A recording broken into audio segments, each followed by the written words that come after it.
quiz. On Thursday. Actually, Thursday will be having actually yeah. We'll discuss on the time. I asked you at the beginning who is responsible for the digital security. Generally, we talk about the information security, information assurance and security, digital security as it is. Anybody who have the skills. Anybody who have the skills. At the beginning, at the first class, we did actually a good comparison between the two parties, the hacker and the cracker. And we said that both of them, they are two skilled parties. One is acting ethically and the other one is not is acting non-ethically.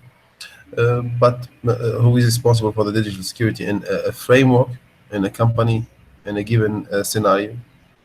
Whomever is having the skills, so he is responsible for the digital security. There is no party that is more responsible for the security than the others, except whenever he has the respective skills. Digital security is a vast field of study. Whomever is responsible, whomever is having the capabilities, the technical, the intellectual capabilities, so he is responsible for that, no more or less. He is skilled. He is responsible for the security. Easy. Okay, we started the terminologies and we started discussing the information security specific terminologies that you have to recognize actually clearly and very clearly, not only clearly. Those are terminologies that we are going to see and face daily and everywhere. Since we are talking about security, those are the very common and popular terminologies. Let's just have a small look, small recap. We talked about the assets. We said that those are soft and hard, let's say, components. I may use the word component. Why? Because a hard component is a device that can be utilized for a specific party or specific function.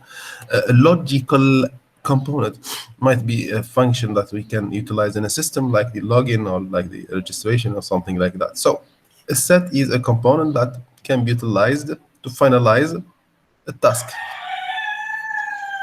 Might be hard, might be a soft. Threat. The threat is actually a problematic view, a scenario via which we can talk about the data damage, data steal, data exposure. It's a problematic view, threat, the problem itself. A virus is a threat. A hacker is a threat. And so on. So it's the problematic view. A threat agent, the one who is responsible for the one that causes the threat.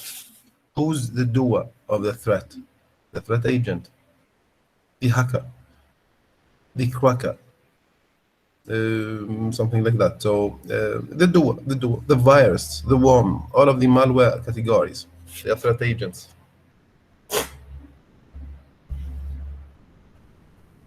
Vulnerability.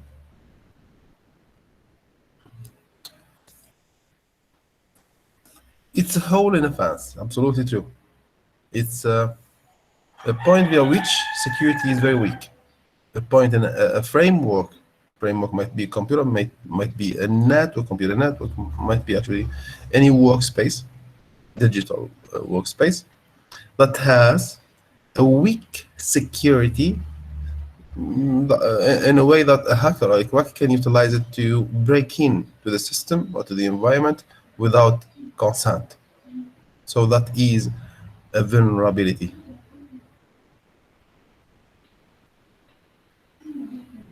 Any questions here, please? Up here. No, mister. Great. The vulnerability is not something that we will face it directly, shown, given a sign to everybody. Hey, I'm a vulnerability. Come, utilize me. No, it's not like that. Vulnerability is usually they are, yes, a weak access point, securely talking, from the security side. Yet we have to search for that. The search for those for such scenarios, such vulnerabilities, is the exploitation. We exploit for. We try to find a vulnerability in a system, so we are exploiting the system. Exploit.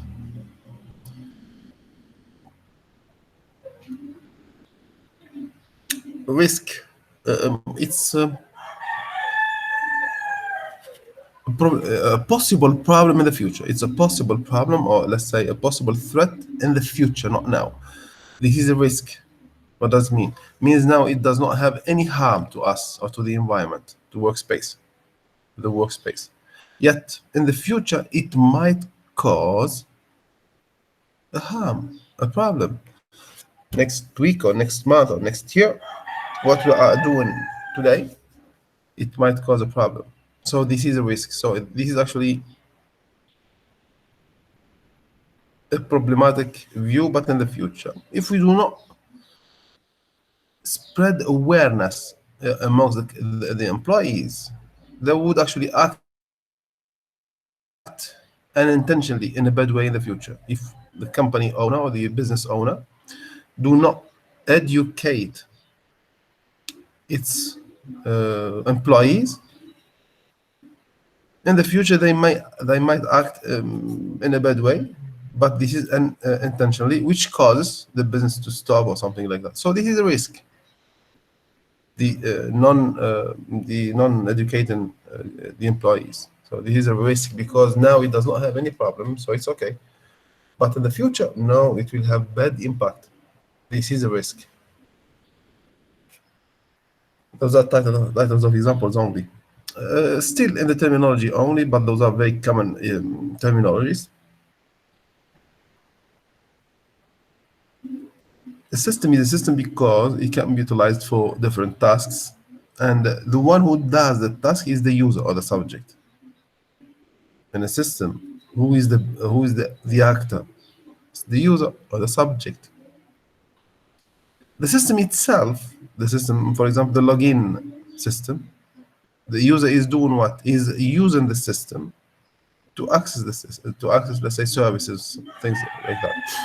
So the system, like the anyway, is the object because it is receiving the action on which the action is performed. Object. Users, they are not allowed to access. You students, for example, you are not allowed to access let's say YouTube from 8 morning till 4 p.m. What is this? This is a permission. To grant a permission, to deny a permission, to grant a permission or to deny it. So permission, the right to do or the right not to do. Permission.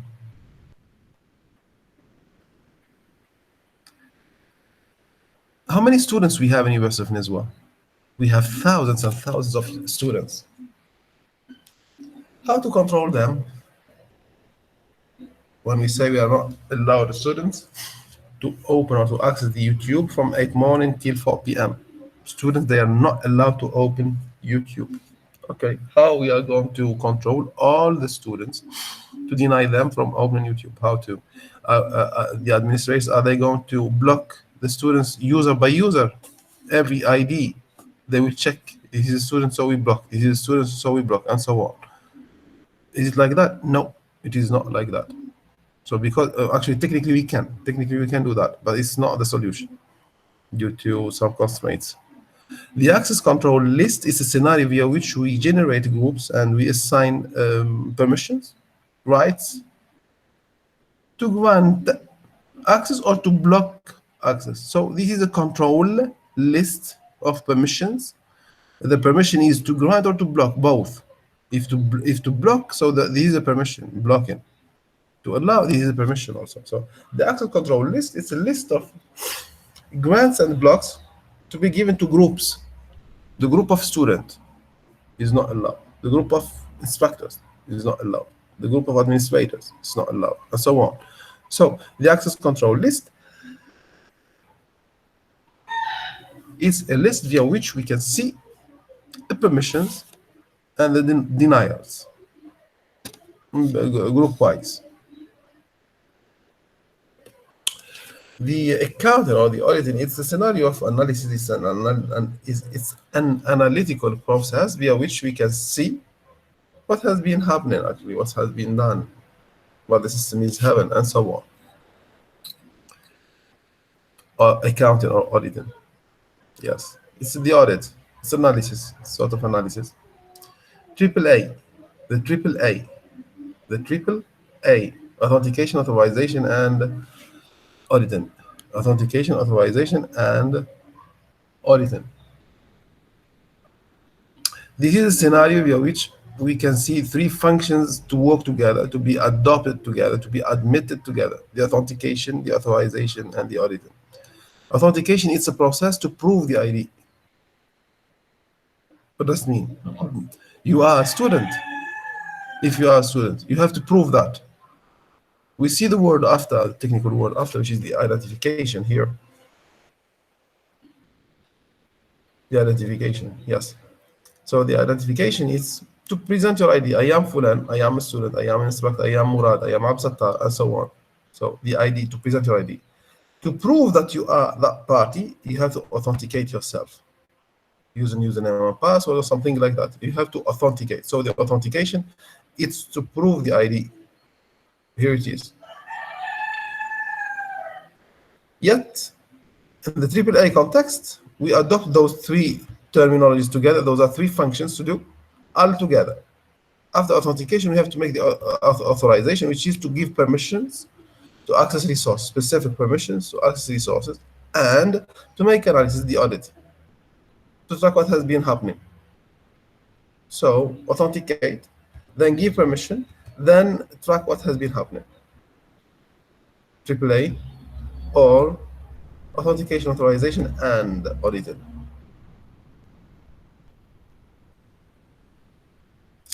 The same way, identification, we were saying that it is just to present your ID. I am Fulan. That's it. That's it. The identification. Authentication is to prove your ID. What you are saying. I am Fulan. So prove it.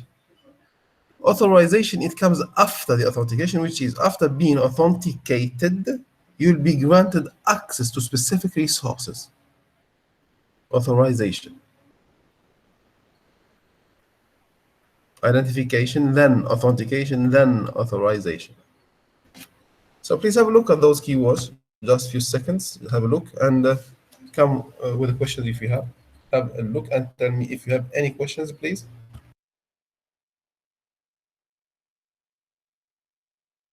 No, No, Mr.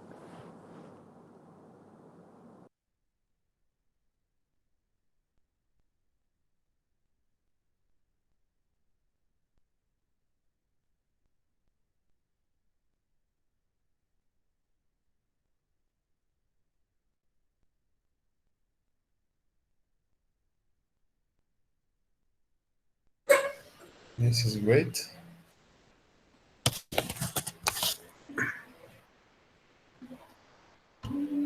We continue.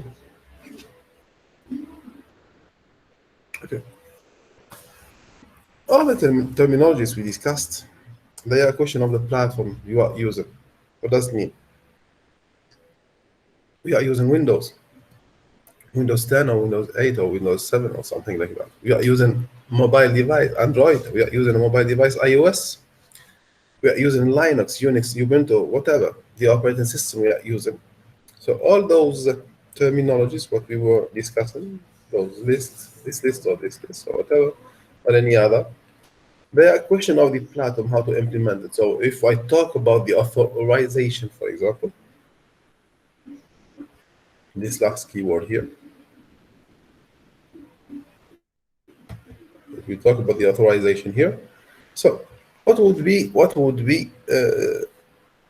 the list of steps to do in order to give yes, access or the right to access or to block? So it depends on the platform you are in how to implement that. Technically speaking, how to implement that.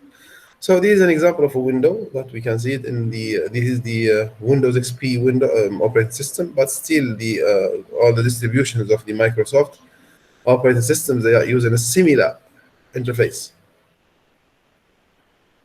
to give the right to access a resource or to block the right.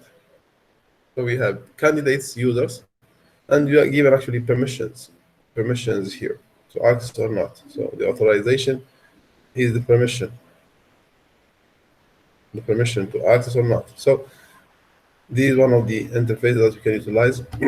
It's not the interface, but one of the interfaces. This is in a Microsoft scenario, in a Microsoft platform.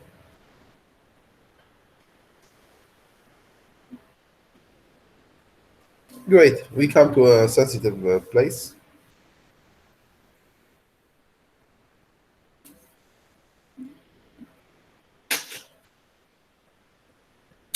A good question actually to ask usually who is responsible for the information security in general, and I asked you the question at the beginning, and here we are having some technical details to answer this question, not only verbally but with technical descriptions. So if you can see here,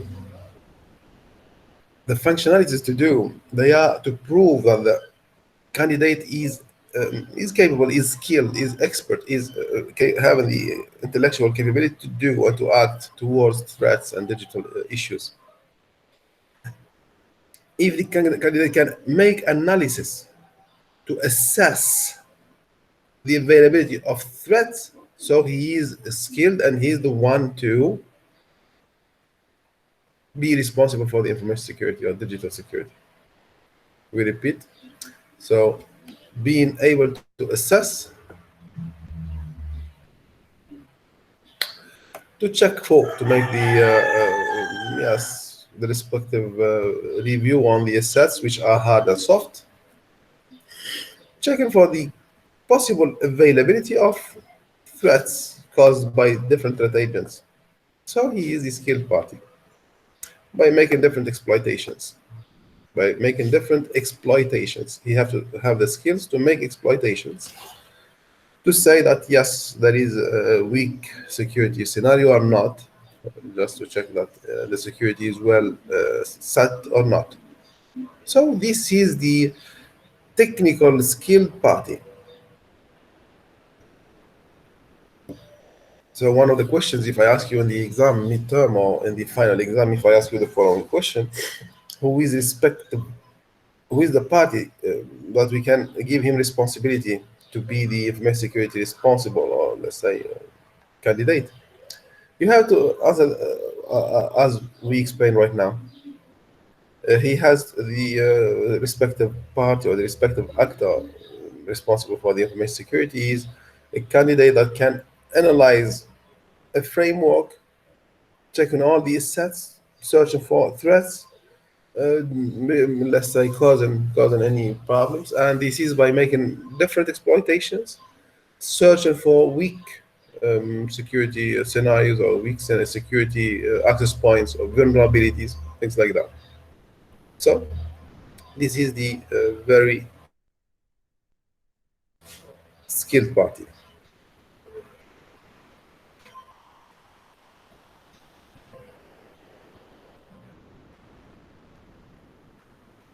We said earlier at the beginning of this chapter that there is no 100% secure system. We said and we confirmed that there is no 100% secure system. What does it mean? It means that we cannot confirm that there is a trusted system fully secured. What is a system? You can discuss. A D-Wave, it's not 100% secure. The Ministry of Foreign Affairs have its own system. Is it secured? It is not 100% secure. The United States, the DOD, the Department of Defense in the United States, they have so many systems.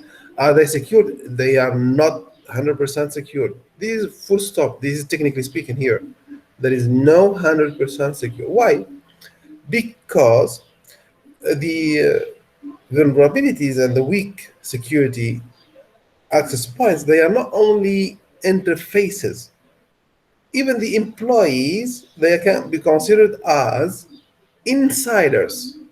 The employees, they are insiders. What does mean insiders?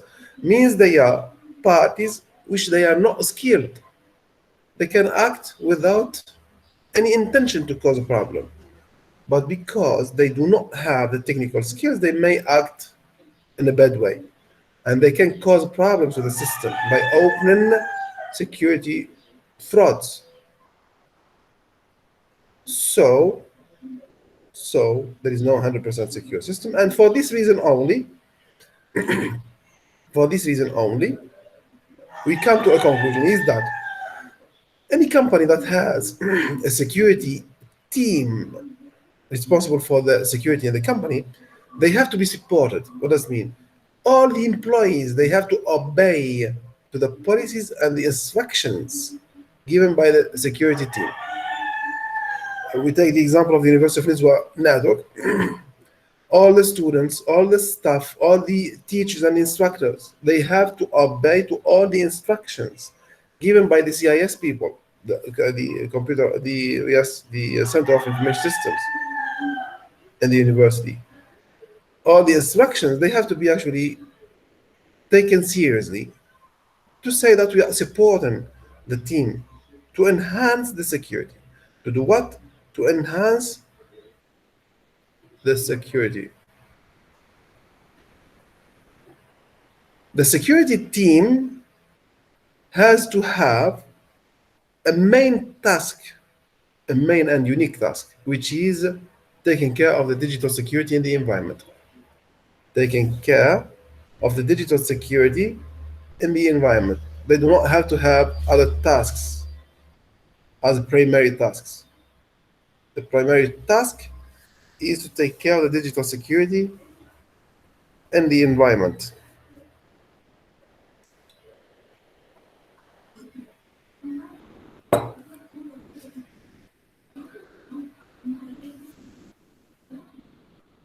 Okay.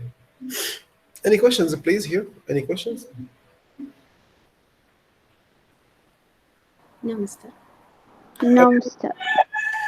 Great, great.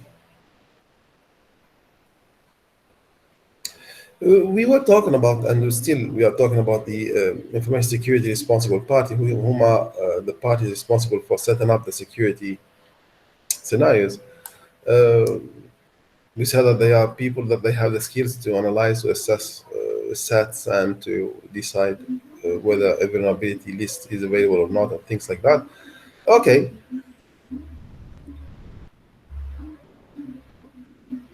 Is this approach of making analysis the same between all the companies? We have to answer this question. What does it mean? Since we said that they have the security experts, they have to make analysis on top of the assets, searching for vulnerabilities. Okay, that's good. So we have a security team in the University of Lisbon.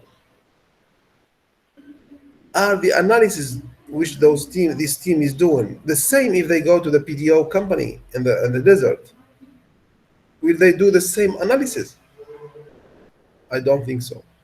Why? Because the domain they are using here in University of Lisbon would not be the same with the same architecture inside the PDO company and the desert. So there are considerations from inside the company, from inside the workspace to consider in order to say that we did the analysis. The analysis is to be adjusted according to the policies the company is setting. Okay, good. What can we say and what can we present as policies?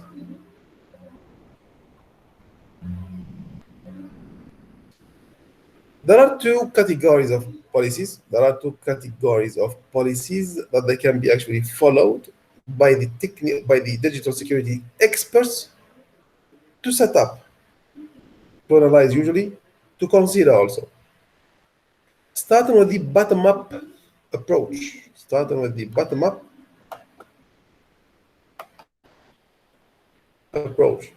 This is a policy via which we can see the security experts just implementing the rules that the managerial staff has ordered.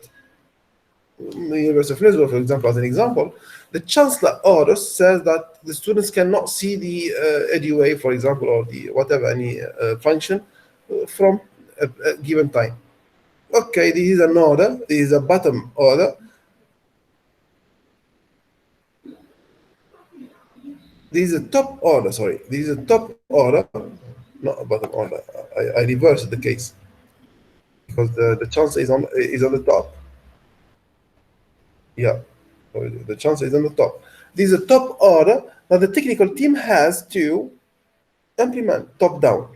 So yes, this is a command. It's a request. It's a policy. It's a rule that needs to be implemented technically. Okay. From the other side, we come back to the bottom up. Sorry, the bottom up. It's a technical view that the technical team sees. Yes, the technical team member has seen that there is a problem in the system and it has to be adjusted within some steps. So they request for the approval to do such a task, such a function, to implement it. They raise up the request to the up department, which is the managerial department, asking for permission to implement the function. So bottom up. So we are talking about either request to implement a policy or a rule to implement it, which is coming from the top department. Bottom up approach or top down approach.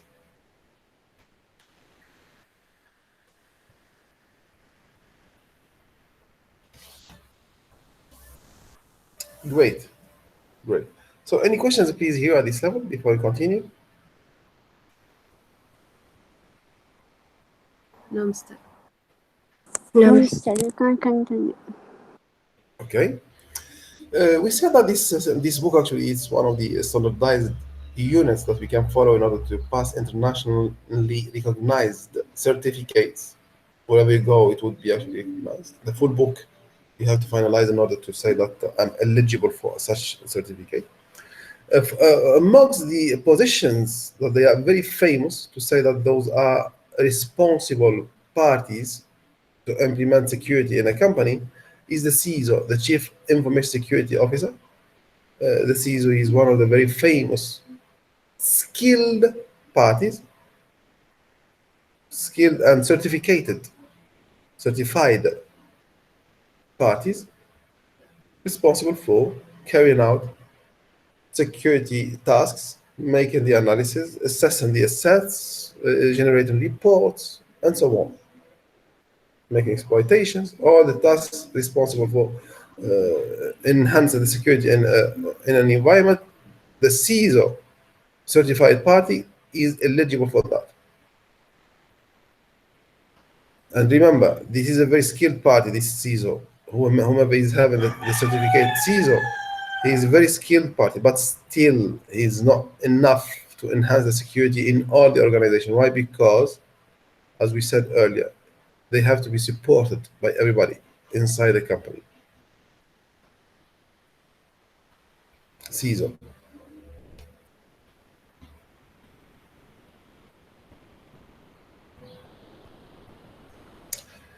I'm going to take the attendance and I'll